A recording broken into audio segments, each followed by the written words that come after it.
YouTube! Hello, YouTube! Are you just gonna repeat everything? No. Okay, good. Anyway, that would be really boring. This is our inaugural, another word that means beginning. Introductory. For Stufenfein. I'm pretty sure that's not English. It's podcast! Not even a word. I'm not even sure if it's a made-up word. First podcast. So if we fumble, that's why. Just bear with us. We're not idiots, awesome. I swear. That's what they tell us, at least. Anyway, first podcast. This is basically going to be a, fingers crossed, weekly feature, barring catastrophic... Regular updates. Hey, I have a medical excuse. Where were we? Somewhere. What's this podcast going to be about? This is about the stuff that we've been doing Okay, let's start that over. This is a podcast about what we were doing when we should have been updating the channel. Yes, and that is playing ludicrous amounts of video games. Oh, goodness me. We don't do anything productive levels of video games. Yeah. All jesting aside, this is a podcast about us talking about the things that we played recently. Mm-hmm. Does this podcast have a name? No, but I'll think of something in post. And you guys will know what it is, because it's up there. Bing! Yeah. Neat. Okay, so it's about video games. Yes, so I guess I want to go ahead and open this up. I have been playing and finishing, recently, Final Fantasy IV. Yes. Very specifically, Final Fantasy IV, the complete collection for the Sony PlayStation Portable. Yes. Excuse me. Final Fantasy IV is the first Final Fantasy game I ever actually played. Well, the first Final Fantasy game. I started the series with Final Fantasy Tactics Advance, but the first numbered game I played was 4. I'm not counting the 3 seconds of Final Fantasy VI I played at Skye's house when I was like 8. You should. I shouldn't, because... That is of vital importance. And 4 is quite possibly my favorite game in the series. I do not consider it the best game in the series by a large margin. That title is probably held by 6 or perhaps another game I may mention in the future here. But 4 is my favorite. Mostly for nostalgic reasons. It is a very well-built game. I'm actually quite surprised and impressed how well it holds up. Just as a game in general. I mean, I took notes. I have 3 pages. Oh my god. He has 3 pages of notes. Handwritten notes, and I'm not going to read all of them. Now, I have played Final Fantasy IV, but the most recent one I played was Final Fantasy IV Advance, and it was the second Final Fantasy game I played after 6, a.k.a. 3 in the States. Yes, which owns. I played extensively and do own on the Super Nintendos. Super Nintendo. How about Super Famicom? Super's Famintendo. Super Famtendo Genesis Atari 2600. Famtengesis. Okay. So this is our podcast. I played Final Fantasy 3 a lot, and then I got into Final Fantasy 4. I have not beaten Final Fantasy 4. Because Final Fantasy 4 is mean. It's a bitch. I have come so close, but I couldn't. He's been to the last save point in the game. I have. I've been to the last area, and the last area, just every single battle, every random battle, I might add, is a mini-boss. It's a boss, dude. It doesn't even play the regular battle music. Oh god, yeah, and it's the same battle over and over again, and those things take, like, fucking ages to kill. And it's like, you kill one, and then you get into another battle, and yeah, I gave up. There are going to be some minor spoilers at some point during this conversation. I will mention when these spoilers start, and I will flash something on screen when the spoilers stop. Through the magic of YouTube? Yes, because, of course, this is a video podcast, sort of. It's a video podcast with no video. It's a video podcast with a still image. Close enough. But, god damn, this game... everything in this game has a counterattack. Everything! Yeah. Everything! Like, there are no such things as simple battles. None! Like, most of the normal enemies have counterattacks, and you think it's, like, just enemy behavior, but no. I did tests for science. And like, video games. One of the first... It starts off kind of simple. I mean, one of the first examples, and this is, like... I think they've done this in, like, every Final Fantasy game since 4, up to about 7. So that chunk of 3 games right there, 4 games right there, the first boss, always, has a second form that will instantly counterattack you if you attack it. You know what? I've actually given this a bit of thought. I think a lot of old school RPGs, especially JRPGs, had a habit of putting really arbitrary things in them. Because they could. Just like, yeah, basically that's exactly right. Like, I can't even think of them because they're so weird. Just random enemy, a tomberry kind of. Yeah. It's just a random small thing that can kill you. And then there are random cactus things that can do 1,000 damage to you every turn. I'm gonna get to them in the future. Yeah, I'm sure you will. But the thing is, I think Final Fantasy IV is like the epitome of that type of game. Oh, completely. That game has the weirdest shit. It has dungeons that hurt you when you walk over the floors. It has random teleporters. It has just... There's one of the just briefly back to the counterattacks, because I have a list of like the most noteworthy ones. The amoeba is a really basic enemy that you find in the underground waterway. It's the second dungeon, right when you get Tella in your party for the first time. Mage. Yeah. The old dude with the purple suit and the stupid character portrait. So anyone in the game at that point, but they're just these amoebas, and I was like, wow, these things are a pain in the ass to kill. And I realized if you ever hit them with any magic damage at all, they instantaneously cast a rise on themselves. Oh. So they just, like, instantly go back to full health. Oh, yeah, that's right. And it doesn't tell you that that's what it does. It doesn't even show healing, does it? No, it flashes up the spell name really quickly. Right, but does it show, like, healing numbers?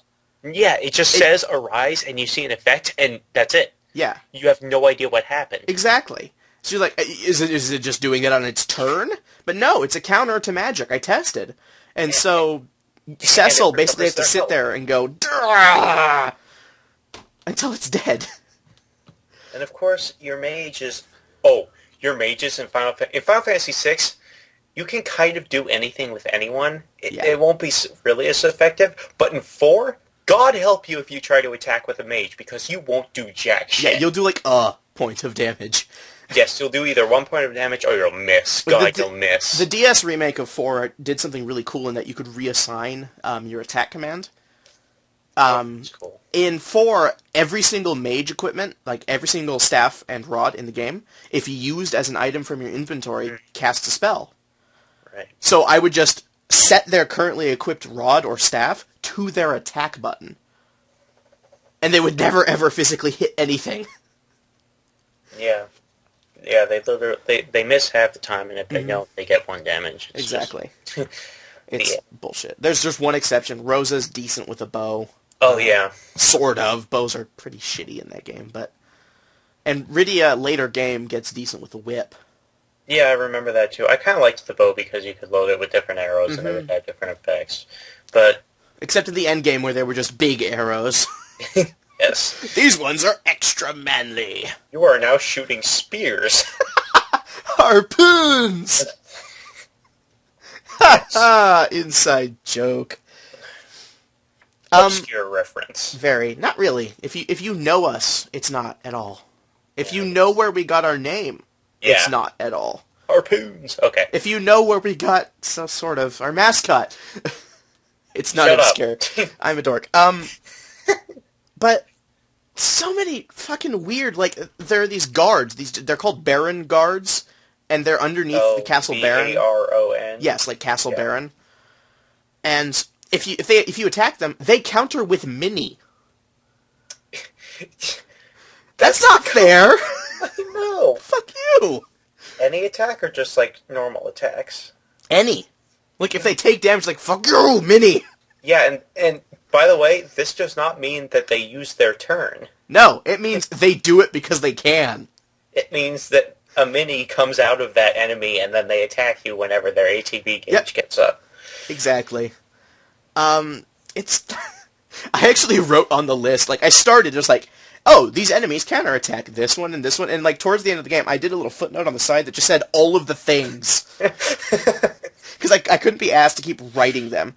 Yeah. There's a section in the game that I really have to talk about. No, first, I'm gonna talk a little bit more about the enemy design. There's an enemy in the lunar subterrane. It is a palette swap of a goblin called a Lil Murderer. Goblins, by the way, the first time you find them, they're the weakest enemies in the game. Literally the weakest enemies in the game. There is no situation in which you cannot kill a goblin in one hit. They cannot hurt you, and they have 1 HP. Yeah. Period. And they drop a summon. Oh my god, I spent so long trying to get that. It's a 125.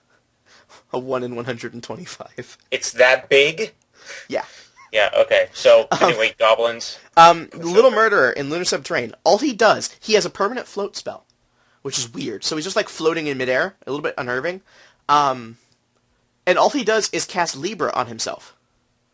That's a scan. Yes, so it shows his hit points, and it shows that he's weak to lightning. And if you use lightning on him, because, you know, he's weak, he kills you. Yeah, because he literally taunts you into using lightning. Yes, and he won't do anything else. And it'll work exactly one time, because once you figure it out... Yeah. And then you're like, fuck you! Then you just kill his ass. Yes! God damn it! How much HP does he have? Like, he's a lunar subterranean enemy, so like, I don't know, 20,000? Yeah, a lot. Not enough to the point where I couldn't just, like, spam attack with Cecil, Kane, and Yong. Not Yong, he's in my party, Edge. I did go through the game with the, air quotes, default party. If you don't know, in Final Fantasy IV Advance and Final Fantasy IV Complete for the PSP, you could actually choose from any of the, air quotes, deceased party members, aside from Tella and Fusoya. So you could have a super awesome party. You always had to have Cecil, but, which is a shame, because he's not that good. I actually thought Cecil was pretty damn good on my file, but... He gets extremely useless in the endgame content. I see. But... Yeah, so I have to talk about the segment. There's a section immediately after you defeat Cagnazo, the water fiend, all the way up until you defeat Barbaricia, the air fiend, where your party is fucking useless. Oh my god! Oh my god! Your party is Cecil, Yong, and Tella. That's it? I think there's like, I think you might have another party member that I just can't think of. But it totally doesn't like make a difference. Yeah. There's gotta be like one other person. Edge? No, Edge is later than that, because Edge is right before you fight Rubicante. Oh, Sid. Sid's in your party, and Sid's... So, Cecil's okay. Sid's a physical attacker who has slightly more HP and slightly less strength than Cecil. Yes, and none of his staying power. Yeah. He has like 1 defense, I swear to God. And enemies hate him. I know. I actually think I noticed that now that you mention it. Like, holy crap. Like, he's a tank that isn't a tank. He just got the part of the tank that makes enemies attack him. Yes. It's he just draws aggro. Yeah, he just draws aggro. Probably his gigantic beard and stupid hat. Yes. Well, he looks like a giant dwarf, so, like, kill the giant dwarf. Oh, God. With the ridiculous jumpsuit. And the huge mallet. But, so, like, okay, you know, I can manage that. It's like, oh, well, you know, that's not that bad. You've got 2 good melee fighters, 1 useless melee fighter, and a really powerful mage. Except Tella is the worst mage ever! He only ever has 90 MP. Never Ever. gets any more than that. And that is not a large amount of MP. Don't his stats go down His as he stats levels up? go down as he levels up. Because he's getting older. This is a character who is constantly dying slowly while in your party. Yes! Like, Thundaga, all of the Aga spells in the black magic category, 30 MP. And you have Osmos, but... It doesn't do shit. Yeah, it's a really random grab bag, and having to use it every, 3 turns is bullshit for a mage. Yeah, I actually just wound up running. But what really pulls the game to a screeching halt is when you get to the city of Troya, and you have to go collect the Earth Crystal from the Lodestone Cavern, also known as the Magnetic Cave, from the Dark Elf. In the Lodestone Cavern, if you have any sort of metal equipment equipped, your character is permanently paralyzed. In battle, when you enter a battle, your character will be paralyzed if you have any metal equipment. Yes.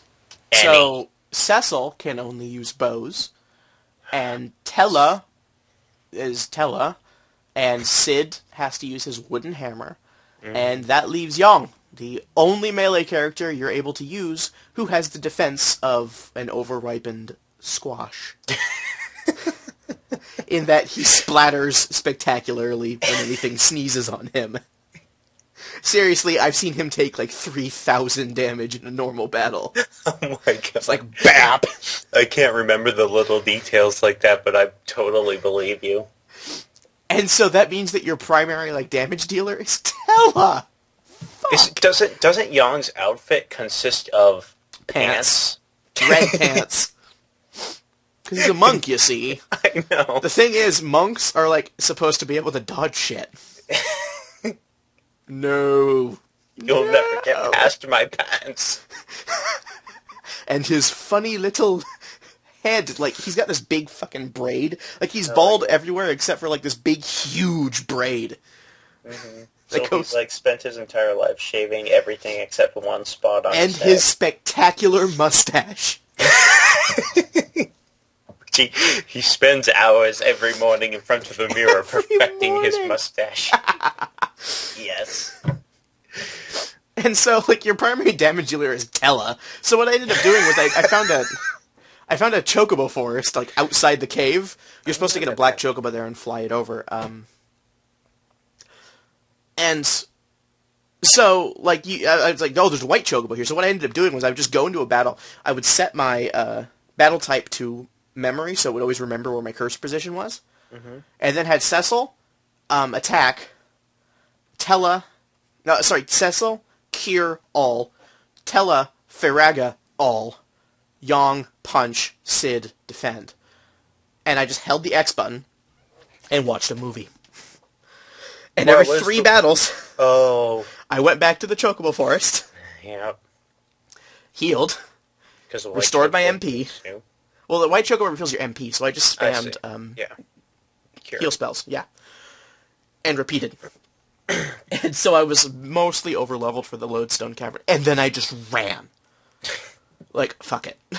Even after grinding, you ran from everything. Well, I needed to save my MPs, I know. Except I didn't, because the Dark Elf is immune to magic. His magic resistances are max.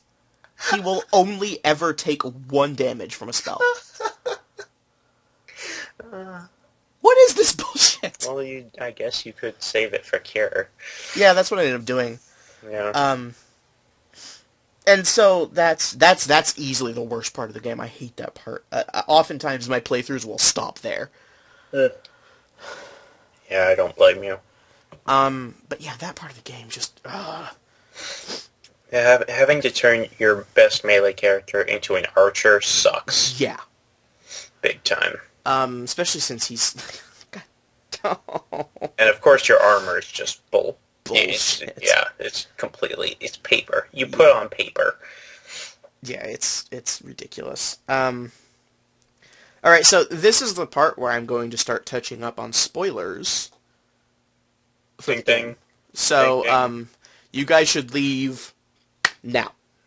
And now that they're gone, nobody likes them anyway. The final boss fight. I don't remember it being quite like this when I played through it on the GBA. I think they might have modified the difficulty for the PSP version. But Zeromus can go suck the darkest part of my ass. Oh my god. Actually, I thought... No, that was Zeromus ZX you had so much Zeromus trouble. EG was in the Fuck optional it, I don't dungeon. care. I know. There's an optional dungeon after you beat the game, and at the end of that is Zeromus EG, and that's like Zeromus, but a nightmare. This is Zeromus, but not as much of a nightmare. So, but still pretty horrible. He has this fun little thing he likes to do, where his normal attack is basically just firing off Big Bang. Sometimes twice in a row. And what does Big Bang do? About 2,000 damage to your entire party. Yeah, that sounds about right. Which is fatal to your mages. And so what I ended up having to do is, God forbid you cast, you can't use any sort of, like, status boosting magic. You can't use Protect. You can't use Shell, because he will use Black Hole and nullify it instantly. Does he counter with it? No, but he does it really quickly after you've cast it. I see. So what I wound up doing was I again set my cursor type to memory, and I had Cecil attack, Rydia summon Ashura, which is one of 3 random healing abilities. She'll either cast life on your entire party, cast Shell on your entire party, or cast Curaga on your entire party, but as if it was being cast individually on all of them. Oh, wow, nice. Really good healing spell. And then I had Kane jump. Sorry, no, I had Kane normally attack, because I didn't want him to miss a heal. Yeah. And then I had Rosa Curaja, full party every turn. I forgot about that. And Edge, I made him throw the kitchen knife. Which is the most powerful thrown item in the game that instantly deals 9,999 damage. Isn't that found in the Sylvan King? It's so hard to get. Wasn't it originally a spoon? It was a spoon in the original translation, but that's not what it's supposed to be. I see. It was a kitchen knife in the Japanese version. Because someone told me fucking about spoon. that. But, and then I just did that. So, I killed it with melee attacks. How about that? That would work. And I noticed the way I would notice that he was at low health, this is how much of a badass he is. His low health, like his HP critical move, is to spam Meteor. which is like a party member dies because he casts Meteor. Yeah. So this is like a big deal. And he just like throws off like 3 in a turn. But I guess they're like pussy meteors because they only do like 800 damage. I don't know. Okay. So, yeah, just, not fun. Just, and what's even worse is that the last 4 floors of the Lunar Subterrane, the ones that are just like boss fight after boss fight, the only way you even have a chance of getting 2 Zeromas with decent health levels is you just run from every single battle and then spam high potions. Yeah, and have a lot of those. I bought 500. Yeah. He did. He sent me a screenshot of having 500 high potions. And every battle... they stack in stacks of 99, so you have to buy multiple stacks. Yes. I had a lot of inventory management problems in that game. I would imagine. I did too. I constantly had to struggle with my inventory in that game, but I think I was pretty stingy with my items, so... Yeah, I was too. I was like, oh, this is a stats buff item. Let's hoard that. Oh, let's never, ever, ever, ever use it, ever. I might need it. We need to conserve. Save it for the last boss. Who won't let you use it? I know. Motherfucker. The worst is when you would get, like, just one of something that was clearly useless, like a bomb fragment. Go fuck yourself. I think Final Fantasy VI did a really good job of perfecting, or at least improving on the random aspects. Yeah. Like, there was the boss in Kefka's Tower, who, not Kefka's Tower, but the magic tower where you can only use spells, and you get the gem box. The boss there, he pulls a dick move by casting Ultima when he dies, but it's still kind of cool because it's just like an explosion attack. And you see it and you're just like, son of a dead. I actually had an incident where like I climbed that tower for the very first time and I didn't even think I was going to make it, and I had to struggle for every single step. And I got to the top, and I found that gem box, and I swear to God, it was the most amazing thing I had ever seen in a video game. It's an item that lets you cast 2 spells in one turn. Yes. And I hadn't heard of that, and that was amazing. And then I went outside, and I had this epic boss fight with this guy, and at the end of it, he killed my entire party. With Ultima. Yes. And there are no save points on that tower. None! So, and there's another boss on that tower. One of the dragons. Oh, yeah. One of the dragons is on there. So you know how I did that part? Yeah, I know how you did that part. God.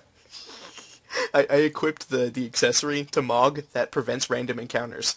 He prevented random encounters. The random encounters on that, they're seriously challenging. I know, that's why I skipped them. Most of the enemies have auto-reflect cast on them.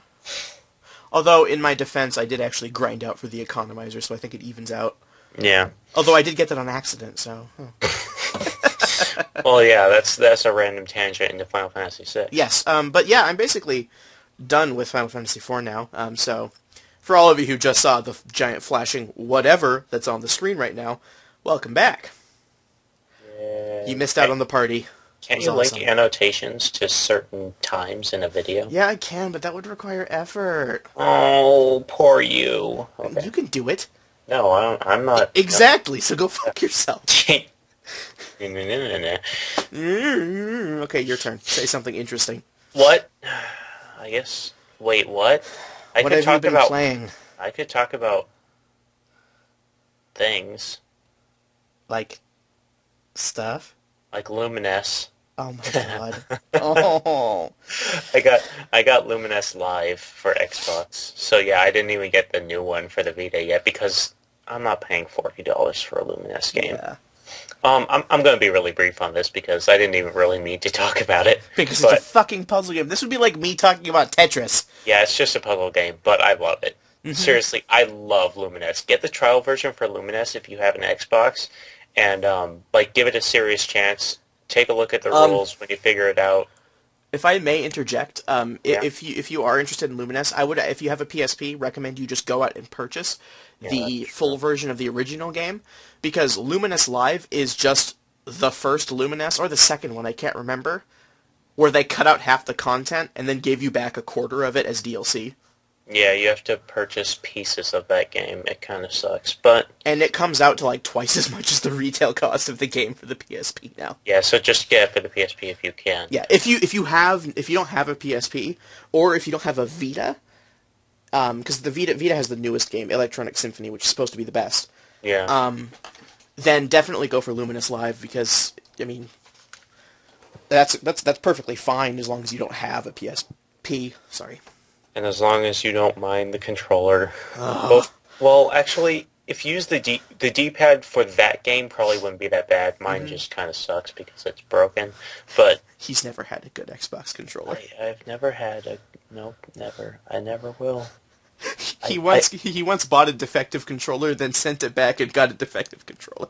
It was almost the exact same defective thing too. Like I had a controller and I played Devil May Cry on it for so long that I actually was breaking the R button, the right bumper. So I ordered a new controller and I got it and it was awesome. And then I went to use the D-pad and I couldn't press the right button very well. Like the right button was already depressed. So I sent it back, got a new one, and the D-pad was busted. So I just like, fuck it, I'll work with it.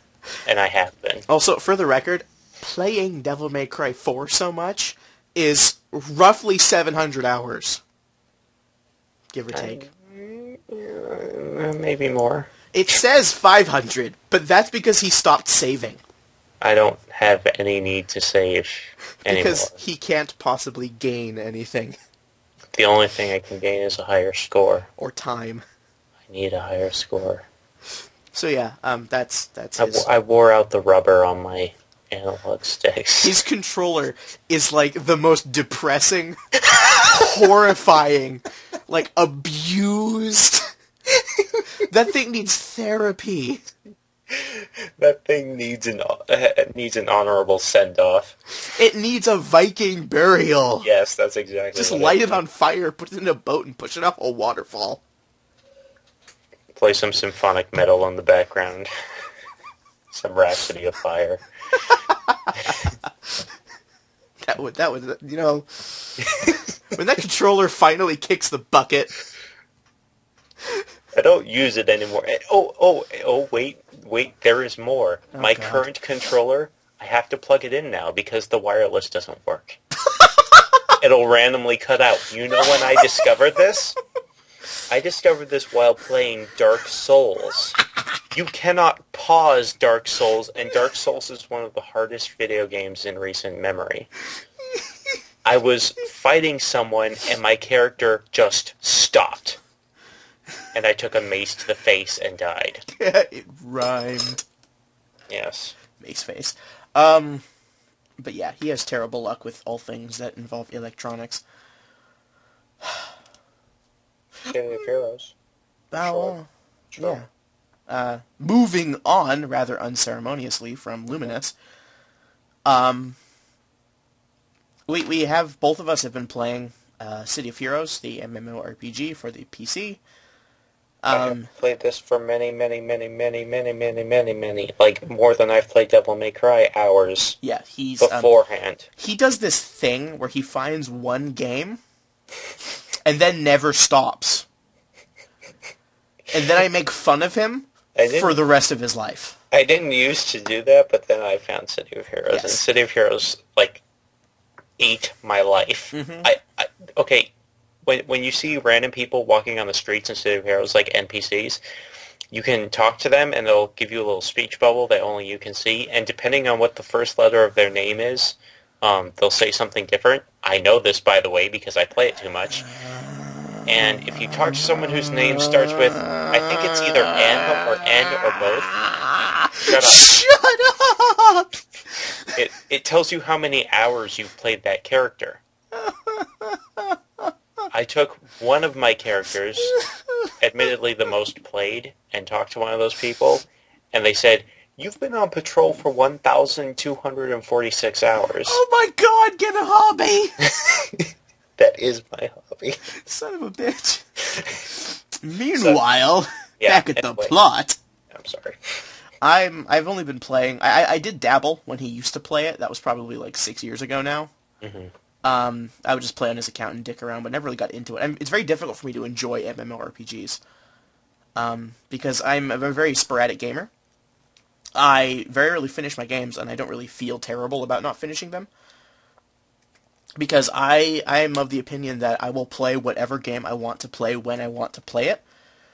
And I'm rather infamous for turning the world inside out on my quest to do so. If he doesn't have the game he wants to play, he will. If I don't have the system that the game I want to play is on, I will. Usually at the expense of everything else I own. So I play basically every single big game that comes out, and a bunch of small ones. I just never own anything. Like, you always have to trade everything else. Exactly, but it doesn't bother me because I mean I get to play what I want to play. It's awesome. Exactly. And if I really like it, it's not like renting where I have an obligation to return it. If I happen to really like it, I can just keep it because I bought it.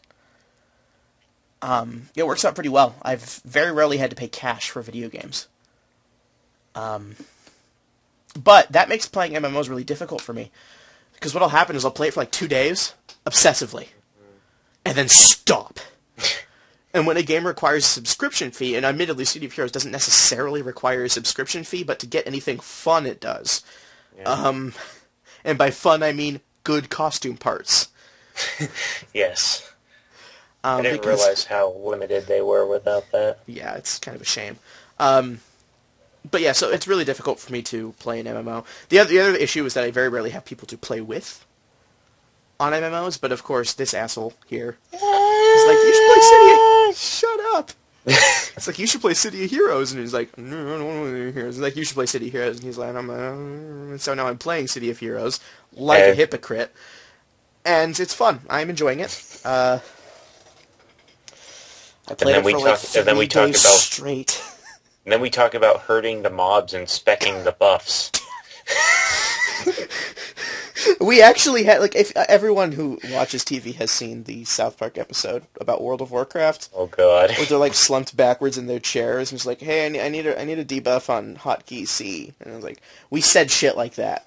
Totally. Like, exactly. We were just like in this huge like instance, and we're just like,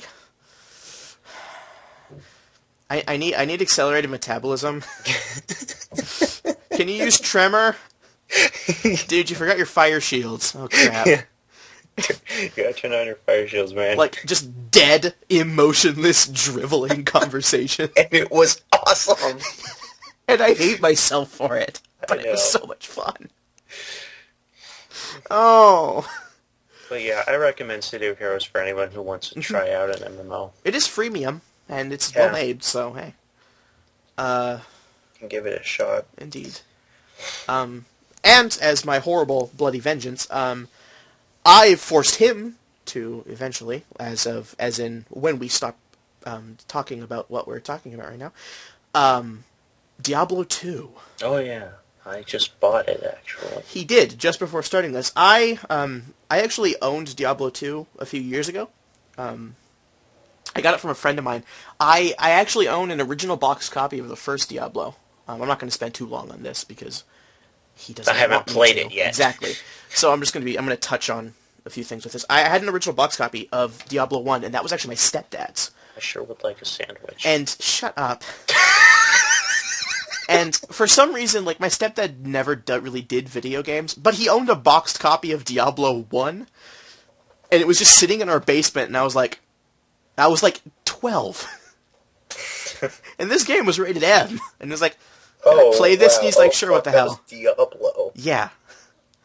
And so, like, okay, so I played Diablo when I was, like, 12. Like, dark and violent. Diablo was one of the most, like, horrifying, nightmarish, like, if you start reading into it. Oh, God, yeah. It's like, oh! Oh! It's not, like, scary, but it is very horrifying. Yeah. So I played the first Diablo, and then I knew there was a second game. I was like, wow, that would be really fun to play, but the game's like $40, and the expansion's like $30. I'm 12. That's a lot of dollars. Back when 20 was a big deal. Yeah. So for the longest time, I never got to play it. And then I noticed that one of my friends had Diablo 2 and the expansion pack in the box in like perfect condition, and he never played it. It's like, hey, what's up with that? And he's like, you want it? I'm like, yes. Yes, I do. And so I installed it, and I played it for a little bit. I never got outside of the first chapter because I was awful. Oh, God. You have to kind of have a level of skill and maturity to play those games. Yes, there's a reason. You have to know what you're doing. Yeah, there's a reason dungeon crawlers don't come out for kids. You have to have a lot of premeditative gameplay, sort of. You have to, like, I want to do this build, and then you have to do that build. You have to commit to it. And that's a skill that I didn't necessarily have until rather recently, because for the longest time I was a huge fan of the Diablo series, but I despised playing them. Up until very recently, like last year, even. I couldn't stand playing them. And then I was in GameStop a couple of days ago, and I saw the Diablo 2 Battle Chest, and it was like $20. And I'm like, fuck. Because it comes with Diablo 2, the expansion, and the strategy guide. It's like, you know what, if I'm ever going to finish this game, it's going to be with that. Mm-hmm. And Diablo 3 is coming out in May, and I'm like, so jacked. I have a pre-order. Like, seriously, take all of my money, Blizzard. I asked them if I could pre-order the collector's edition, and they said they didn't have any pre-orders for that yet. Wow. But I don't care. I'll just get the regular one, and it'll be cool. And then I'll own all of them in box. In all of their versions. That's interesting. That's bizarre. And so I installed it, and I installed it when I got it, which was like 4 days ago. Or 3 days ago. However long ago it was. Not very. I think it must have been at least 2 eternities, judging by how much you've told me about it. And then I just like, okay, I'm going to play this game now. And then the next morning happened. He started playing that game, and then he did not stop playing that game. Once. Ever. And so now, I'm about halfway through Chapter 2. How many chapters are there? There are 5 if you have the expansion set. Damn. And each one contains 6 quests. Nice. So, yeah. And there's optional stuff you can do, and there's, like, side dungeons and stuff, but great game. Oh my god, I want Diablo 2 inside my disc tray. I said 2 because I meant 3. That game can't come out fast enough. Blizzard, take all of my money. All of it. And I'm done with that. So, Okay. go. How long have we been going? About 40 minutes. Oh, we haven't. No, more than that. Less than that. We've been like a half an hour-ish. 40 minutes, whatever. Okay. We're good. Yeah. How about Rayman Origins? Rayman Origins is a good game. Rayman Origins is one of the best platformers ever. Like, literally. I'm inclined to agree. I do have a couple of Devil's Advocate things. I'm okay with that, but... The graphics are the best graphics I've ever seen in my life. No exception. Like, yeah, they're 2D, but fuck you. They are just, oh.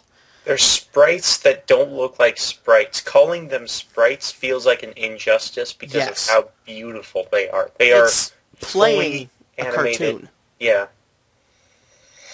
Like, the frame, I don't even want to know how many frames of animation these things have. It's got to be in the tens of thousands. Yeah, it's insane. Gorgeous graphics. Hilarious. Oh my god. Excuse me, my throat is trying to strangle myself from the inside.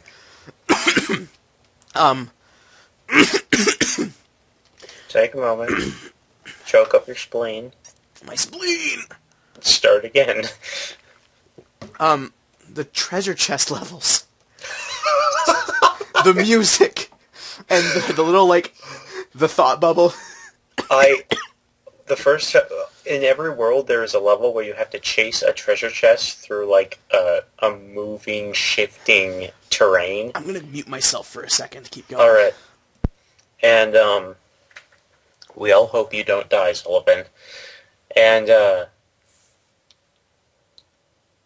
basically how it starts is you open things in this game by hitting them. That's like the only way you interact with anything. So you start the stage, walk a few steps, and you see this treasure chest. I think it has a single eye, and it's like, it has a very animated expression, and it like looks at you. It has a thought bubble that shows Rayman hitting a treasure chest. So he's like thinking about Rayman hitting him, and he gets this really hilarious, like, terrified look on his face, and then he runs. And you have to run after it. And it starts an auto-scrolling level. And it's an auto-scrolling level, and it's so hilarious. And the musical cue for the beginning of the mission, it's just like, dun, dun, dun, dun, dun, dun, dun, dun. And then it starts playing like this bluegrass Celtic jig thing. It's awesome, and the levels are so fun. The first time I played one of those, I literally laughed the entire time. They're great. They also start getting really tough. Mm-hmm. But, I've been further than you in the game. Oh, yeah. I spent a half an hour on one. Holy shit. Yeah. I spent a long time on the water one, the pirate ship. Mm-hmm. That one took me a while. That one was so fun, though. Yeah, it was awesome. Because it gets to the point where you have to, like, if you don't jump when you're right on the edge of a platform, like, if you jump too early, you're screwed completely. Yes, completely. It's basically a speed run level. Yeah. But yeah, very well made game, very funny, very charming, a lot of personality. My Devil's Advocate moment comes with the level design. At first I really liked it, but the problem is that, especially later in the game, because halfway through the game, all of the worlds that you've been to open up second sections. Mm-hmm. And it was right around then that I really started to notice this, and the reason I wasn't playing the game very often. For the most part, with some very few exceptions, Most notably, the water level is really the only big exception to this. The levels all feel like the same levels with different skins. They really do. They don't take advantage of the new areas ever. So, like, oh, there's going to be a hiding spot up here, and there's a hiding spot up there, so, like, there's a secret up there, or... they rely very heavily on the same basic concepts, and it never really quite evolves. It doesn't evolve. The whole... Yeah, it could have evolved a bit more. The thing is that everything is polished to an absolute mirror shine. Oh, totally. And I had a blast with it up until... Because I have put it down. Yeah, so have I, actually. But, that's partially because I fucking hate switching out cartridges in the Vita. I have a digital version. I fucking stand that. But, yeah, like, the first time playing Rayman Origins is one of the most, like, it's almost like a religious experience. Uh-huh. It's one of the most glorious things. He bought it on a whim. I did. I totally did. I was at the store and I got my Vita and I had some money, so I got a game. Mm-hmm. And he was fully prepared to be meh about it. Actually, I was pretty sure I was going to enjoy it. I thought I would enjoy it. Yes, you didn't think it would be like...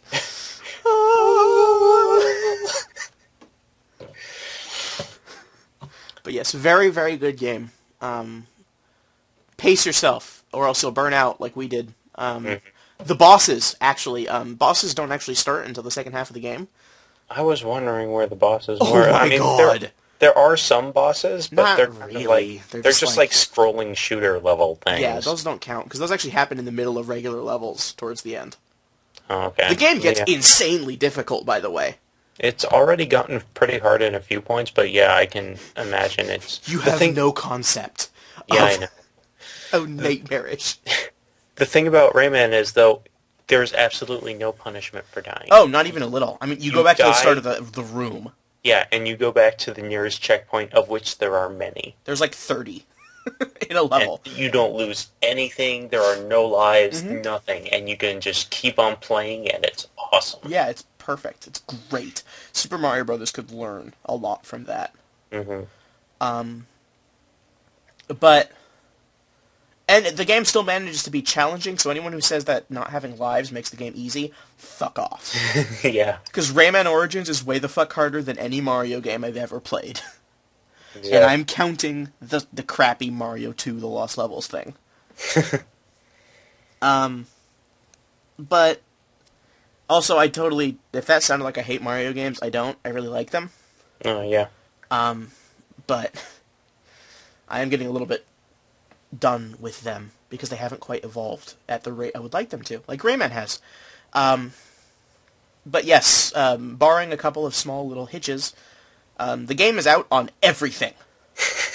It really is. So it's on the Vita, it's coming to the 3DS, it's coming to Steam on the PC, and the Mac, I believe. Hey, yeah, Sam has it pre-ordered, remember?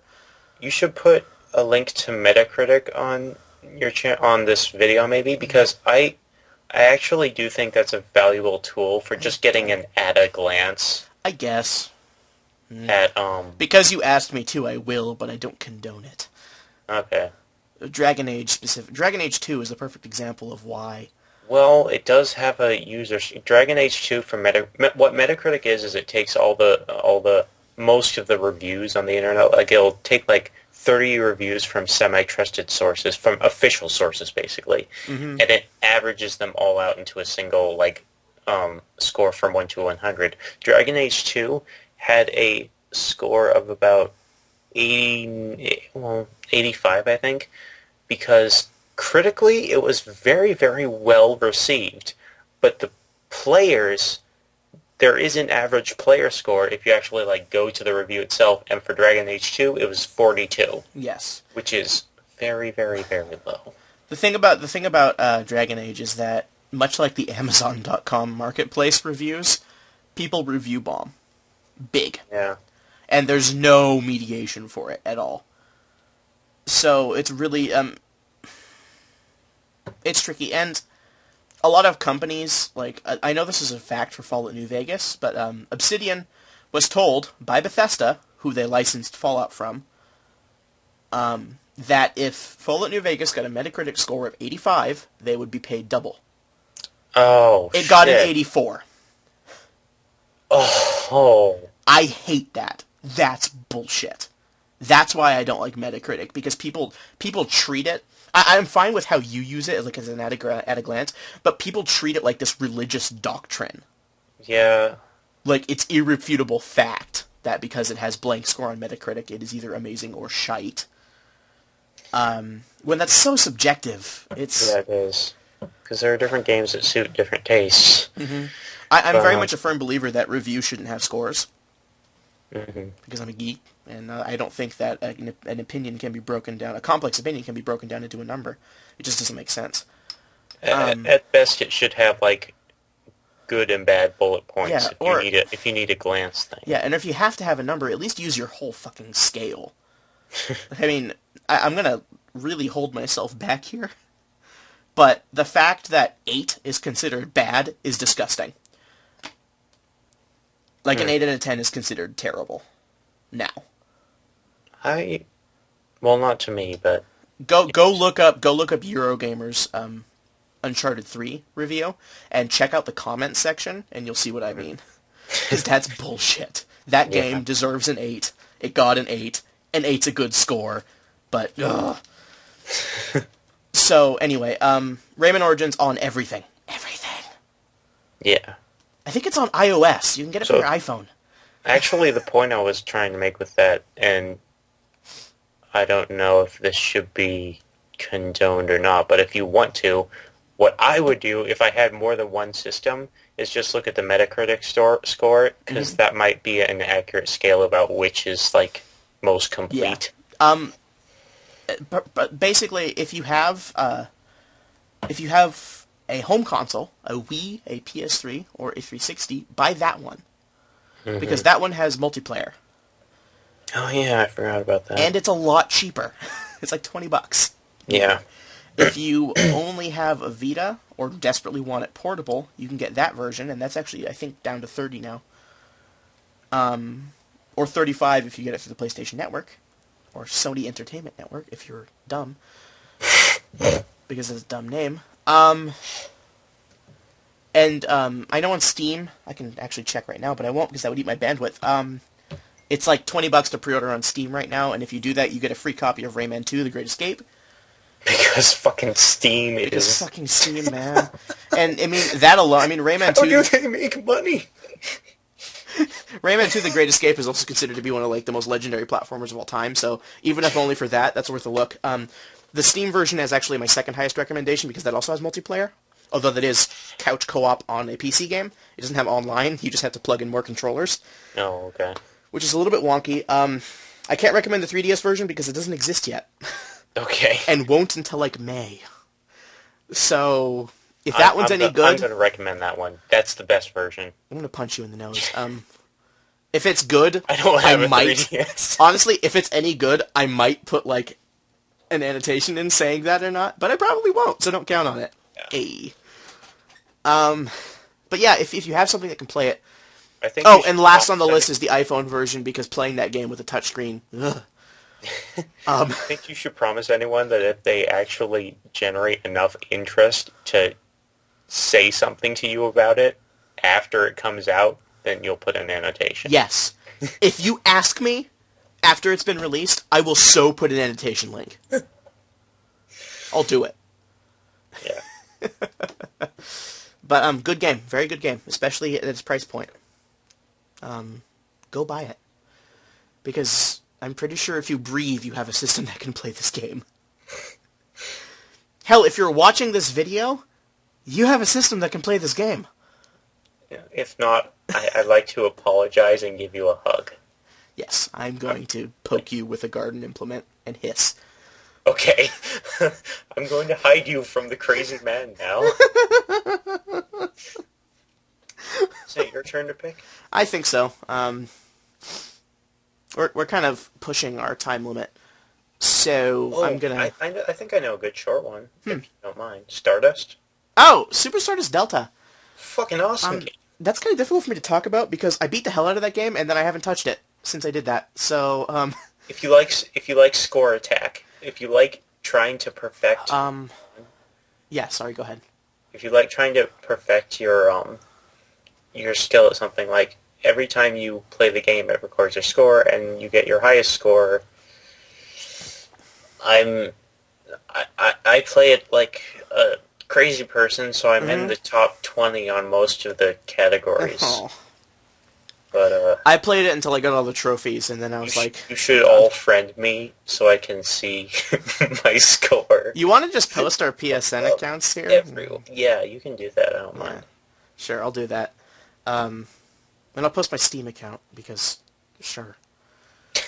You can have all of the accounts! And then I'll post this Xbox Live gamer tag, so that you can pester him senseless.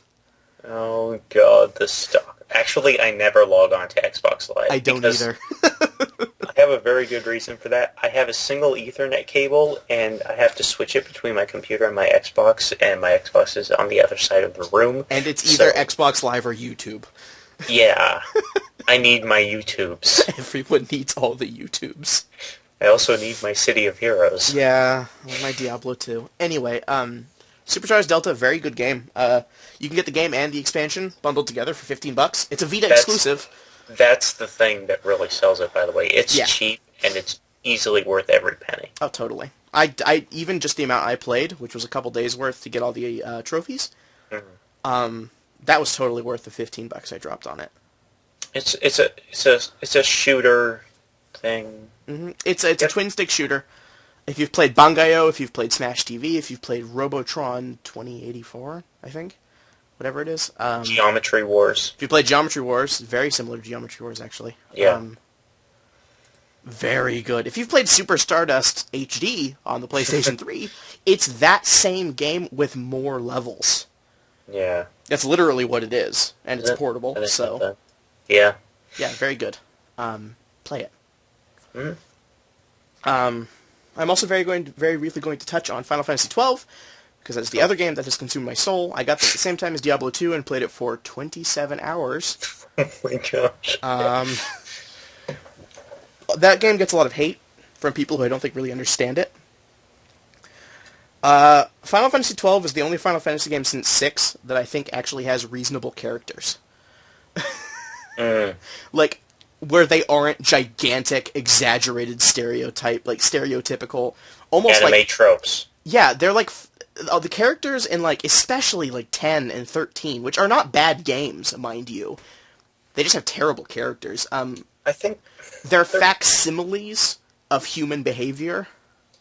13 did it really well. Yeah, as far as that goes. Well, lightning and hope and snow stick out as... Oh, God. Just nightmares. Oddly enough, Vanille, I don't have a problem with.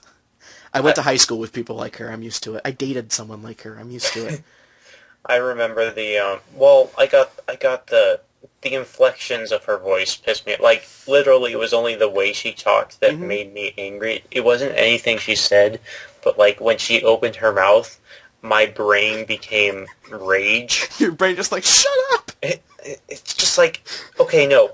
I literally want to grab her by the shoulders and sit her down and say, this is how you speak. You don't have to go... Monosyllabic grunting. Every time you move your head. Like, that's one of the anime things that pisses me off that I see constantly. People just make... Whenever an anime character makes a gesture, they have to accompany it with a vocal sound. Yeah. Sorry. And Final Fantasy X was really bad about that, too. But 12. 12 is written by the same team that did 6. And was also written by the same team that did Final Fantasy Tactics, which is famous for having one of the best scripts in any video game ever. And wasn't it also 9? Yes, 9 also, although 9 is... I don't like 9 as much as everyone else does. Oh, I thought you did. I do like it quite a bit. It's my favorite of the PlayStation games. But certainly I don't like it as much as some of the psychopathic fanboys out there. Right. And girls. You know who you are. But the characters, oh my god. First off, for everyone who complains about Vaughn, shut up. It's Penelo you should be complaining about. I was like playing 12 and I was just like sending him arbitrary texts through Skype. And there was this moment where I had a guest character named Vossler. And he's this like huge knight with a fucking greatsword, and he just smashes things, and he's awesome. And then he leaves my party and I get Pinello. Worst trade ever. Ever! And I don't know what to do with her. I mean, I'm using all 6 party members because the last time I didn't, I got fucked over by a boss. And the way that game works, if your leading party dies, your reserve party kicks in. Oh, and you can swap out your party members whenever you want. That's really cool. Mm-hmm. The battle system is the best in the series. I'm going to just up and say that. The battle system has never been that good, and it probably will never reach that again. Unless they just, like, copy it. But everyone who complains about Vaughn, shut up. Vaughn isn't the main character. Vaughn is the perspective. There's a difference. Oh, that is a good point. The main character is Balthier and Ash. Those two. Really? They're totally they are the characters around which the axis turns. Really? Exclusively. I actually didn't ever know that. Mm-hmm. So isn't that like the Han Solo guy? Yeah, Balthier, the greatest character in the world. Yeah, I kind of remember him as a Han Solo dude. That's totally who he is. His opening line, though. See, the funny thing is, I'm not even a huge Star Wars fan. I am. I thought about that. But, like, yeah. Balthier's opening line, this is always, like, stuck in my mind. Vaughn, like, breaks into the palace because he wants to steal some things because he's a street rat and life sucks. So breaking an entry and stealing is the way to go. But it's okay because it's been invaded by Imperials, and Imperials are never any good news, so... And Balthier shows up in, like, the vault behind him. And he makes some, like, random comment, and Vaughn's like, "Who are you?" And all Balthier says is, "I play the leading man." Huh. And it's like, yes! Awesome! That's cool. And, oh, this is so well written. Go play 12, and if you don't like 12, go play 12 again, because you're wrong. Okay, not really, but if you haven't played 12, if you own a PS2, Final Fantasy 12 is $8. $8! Damn it, now I want to pick it up again. If you don't have a PS2 is like $20. What the hell? Go buy a PS2, Jesus Christ. It's got the biggest library of any other console in the world. It does have some pretty epic games. Like Final Fantasy 12. God. Dark Cloud, oh god. Oh, I'm so glad I haven't been playing that recently. Both of the Dark Clouds. But yeah, 12, very, very good. Quite possibly the best game in the series. From a technical standpoint. I think it is absolutely everything that 10 tried to be, combined with everything that made 6 great. And that's pretty cool. If I didn't consider 12 to be the best game, I would consider 6 to be the best game. So that's how high of a praise that is for me. 6 is magical. Yeah. The game sends chills down my spine, man. It's so I know. All right, anyway, well, if my mathematics are correct, we've been going at it for just about an hour now. Which is what you're aiming to limit the podcasts to. Yes. So we don't ramble for, like, hours. Like our first attempt. I think we should tell them about that. So, we got, it was me and Skye and, RXK Queen. Yeah. We were all together and we decided to do, like, the year in retrospective, what we had played this year.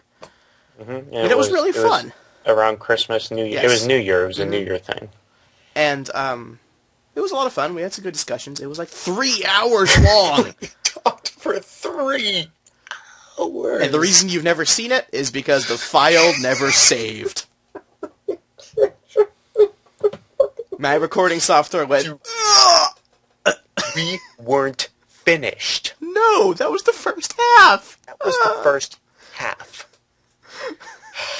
Okay, Hence, yeah. the rigidly enforced time limit. Exactly. We'll probably go over it a little bit because we suck, but, yeah. Anyway, hope you enjoyed it. Give us feedback. Please do. Like, really, tell us if you watched it. Tell us what you think. Yes, and if you've made it this far, the password is potato. Remember that.